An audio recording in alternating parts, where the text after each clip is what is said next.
कल की क्लास में हमने प्लेट विवर्तनिकी के सिद्धांत के बारे में आपसे कुछ इंट्रोडक्टरी पार्ट डिस्कस किया था कि प्लेट किसे कहते हैं, प्लेटों की संख्या कितनी होती है, उनका अरेंजमेंट क्या होता है और प्लेट विवर्तनिकी का सिद्धांत किन सिद्धांतों पर आधारित है। और विशेष रूप से हमने ये बात की थी आपसे कि मॉर्गन और लीपिशान ने इसका बड़ा विस्तृत वर्णन किया था और हमने ये देखा था कि इतनी सारी 7 बड़ी प्लेटें और मध्यम स्तरीय प्लेटें और कुछ छोटी प्लेटें ये सब थी। बेसिक बात जो थी कि प्लेट विवर्तनिकी की प्रक्रिया क्या है, उसका मैकेनिज्म क्या है, उसको हमने कल डिस्कशन में रखा था और जिसमें हमने ये देखा था कि ये जो हमारा विस्तृत भूभाग है, पृथ्वी अलग अलग जो प्लेटों में बटी हुई है, उसके लिए ये संवहनीय धाराएं उत्तरदायी हैं जो उसको गति प्रदान करती हैं। हमने कल की क्लास में कन्वर्जेंट बाउंड्रीज की बात की थी, जैसे हम डिस्ट्रक्टिव मार्जिन की बात करते हैं। उसमें हमने ये कहा था कि जब दो अधोगामी संवहनीय धाराएं एक साथ आती हैं तो अगल बगल की जो प्लेट्स होती हैं वो एक दूसरे के नज़दीक आती हैं और नज़दीक आने के साथ क्या होता है, उनमें आपस में टकराव होता है। तो जो भारी प्लेट होती है वो ज़मीन के अंदर प्रवेश कर जाती है, जो हल्की प्लेट होती है वो ऊपर रह जाती है।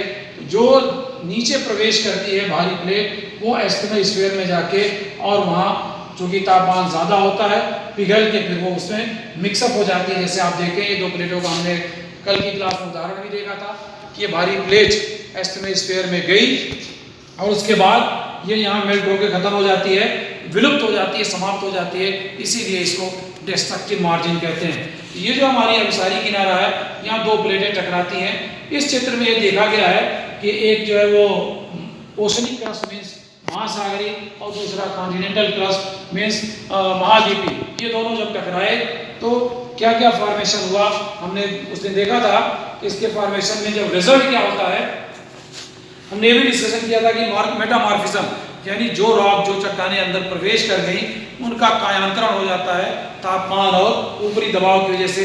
साथ ही साथ जब दो प्लेटें टकराती हैं तो खाइयों का निर्माण होता है, यानी लंबी लंबी और गहरी गहरी खाइयाँ यानी ट्रेंचें निर्मित हो जाती हैं। साथ ही साथ वहाँ जब चट्टानें फ्रैक्चर होती हैं तो वहाँ वॉल्केनिक एरप्शंस भी होता है, यानी ज्वालामुखी विस्फोट भी ऐसी जगहों पर होता है। साथ ही साथ उसी के साथ साथ भूकंपीय क्रियाएँ भी उत्पन्न होती हैं, भूकंप की घटना भी होती है। और बड़ा महत्वपूर्ण जो चीज़ है जिसके बारे में वेगनर ने कोशिश की थी कि जो हमारे यंग फोल्डेड माउंटेन है, वलित पर्वत श्रेणियाँ हैं, उनका निर्माण कैसे होता है।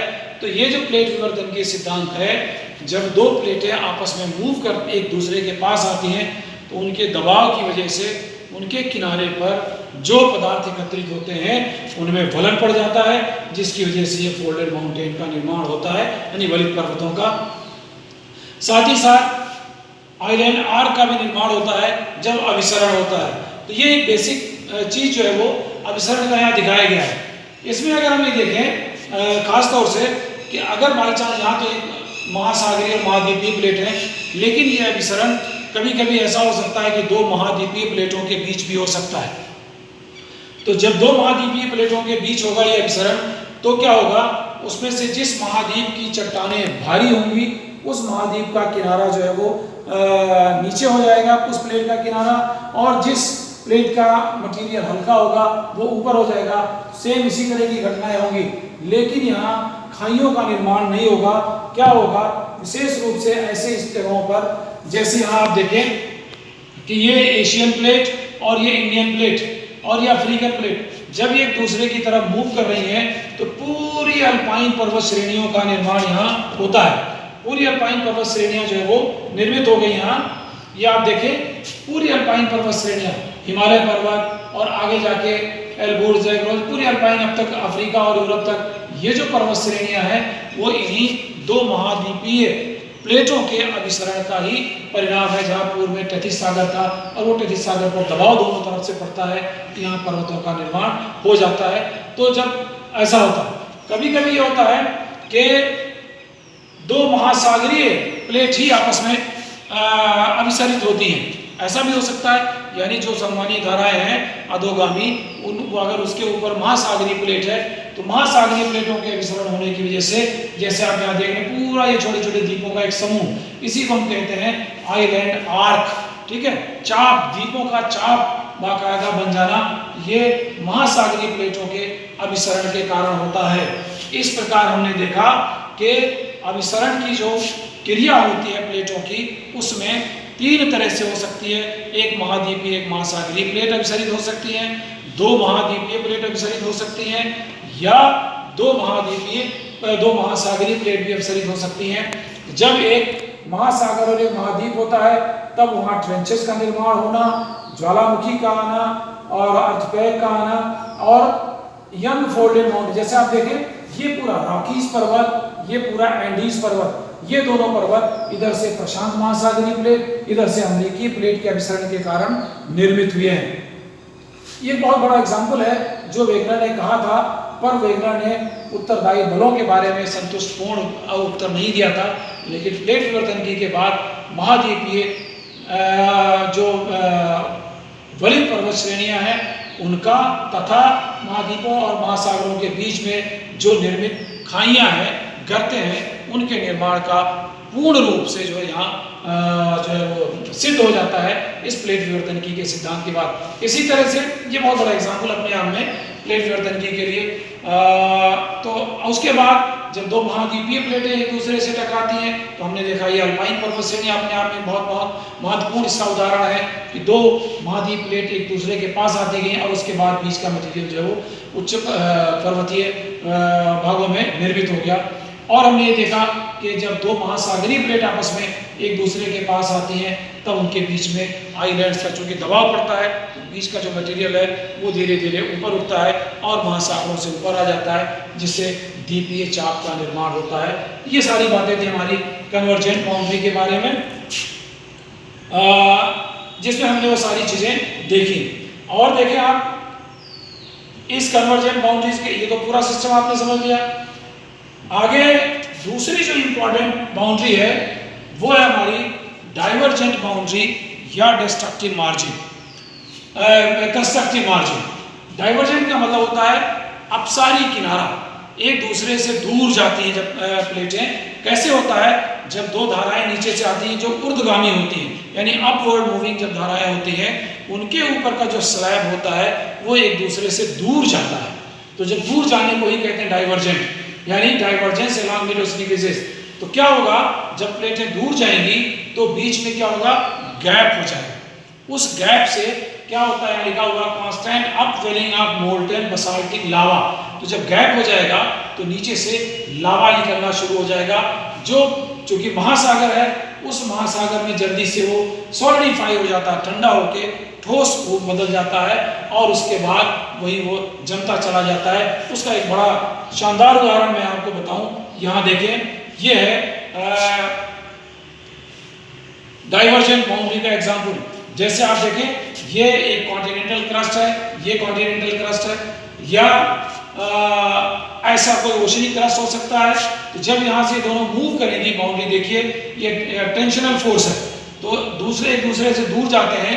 यहाँ ये जो लावा है, बसाल्टिक लावा है पिघला हुआ, ये धीरे धीरे ऊपर आने लगता है। जब ऊपर आने लगता है तो यहाँ महासागर में इस जगह पे ये क्या होता है, जम जाता है, धीरे धीरे यहाँ इकट्ठा होता रहता है और उसके बाद इसका जमाव होता चला जाता है। यहाँ जो श्रेणियां बनती हैं छोटी छोटी पर्वतों की, इसका एक उदाहरण और हम एक चित्र से देख सकते हैं। ये देखें, ये जो आपको दिख रहा है यहाँ, यही वो लावा है। ये लावा धीरे धीरे यहाँ ऊपर गैप में आता जाता है और उसके बाद अगल बगल इसका जमा होता चला जाता है। इससे क्या निर्माण होता है, सी फ्लोर की स्प्रेडिंग, यानी महासागरीय नितल का जो है वो प्रसार होता है, और साथ ही साथ यहाँ बीच में मध्य महासागरीय कटकों का निर्माण भी होता है। ये मटेरियल इसमें जाता है और धीरे धीरे जमता जाता है, ये प्लेटों का प्रसार होता रहता है। तो इस चित्र से आपको बहुत ज्यादा, मैं समझता हूँ, क्लियर हो गया होगा कि कैसे जो है वो जब हमारी 2 प्लेटें एक दूसरे से दूर जाती हैं, उनका डाइवर्जन होता है, तो नया मटेरियल ये अंदर से ऊपर की तरफ आता है और इन प्लेटों में जुड़ता चला जाता है। इसीलिए इसको कहते हैं निर्माणकारी किनारा या कंस्ट्रक्टिव मार्जिन या कंस्ट्रक्टिव बाउंड्री। एक चीज हम और देखेंगे, ये आपके देख लिया, उसमें फिर और यानी मिड ओशनिक रिजेस का निर्माण होता है जब महासागरीय प्लेट जो है डाइवर्ज होती है, नीचे निकला हुआ मटेरियल मध्य महासागरीय कटकों का निर्माण करता है, जिसको हम कहते हैं अंडर सी माउंटेन, यानी महासागरों के अंदर का पर्वत। साथ ही साथ क्या होती है सी फ्लोर स्प्रेडिंग, अभी हमने चित्र में देखा कि प्रसार होता है समुद्रीय महासागरीय नितलों का, क्योंकि नया मटेरियल आता जाता है और उन किनारों पर वो ऐड होता चला जाता है। उनके ऐड होने की वजह से ही कहा जाता है कि ये कंस्ट्रक्टिव मार्जिन है, निर्माणकारी किनारा, यानी नई चीजें निर्मित होती हैं। उसके साथ साथ क्या होता है, जब ये दूर जाएंगी तो दूर होने के साथ साथ क्या होता है, कम गहराई वाले अर्थक्वेक यानी भूकंपों का भी की उत्पत्ति होगी। साथ ही साथ वहाँ वॉल्केनिक एरप्शंस भी होंगे, ज्वालामुखी विस्फोट भी होता है, यानी जैसे प्लेटें दूर जाएंगी गैप होगा, गैप में जो फिर कभी कभी हल्के कभी कभी तेज रफ्तार वाले भूकंप वॉल्केनिक एरप्शंस भी वहाँ होते हैं।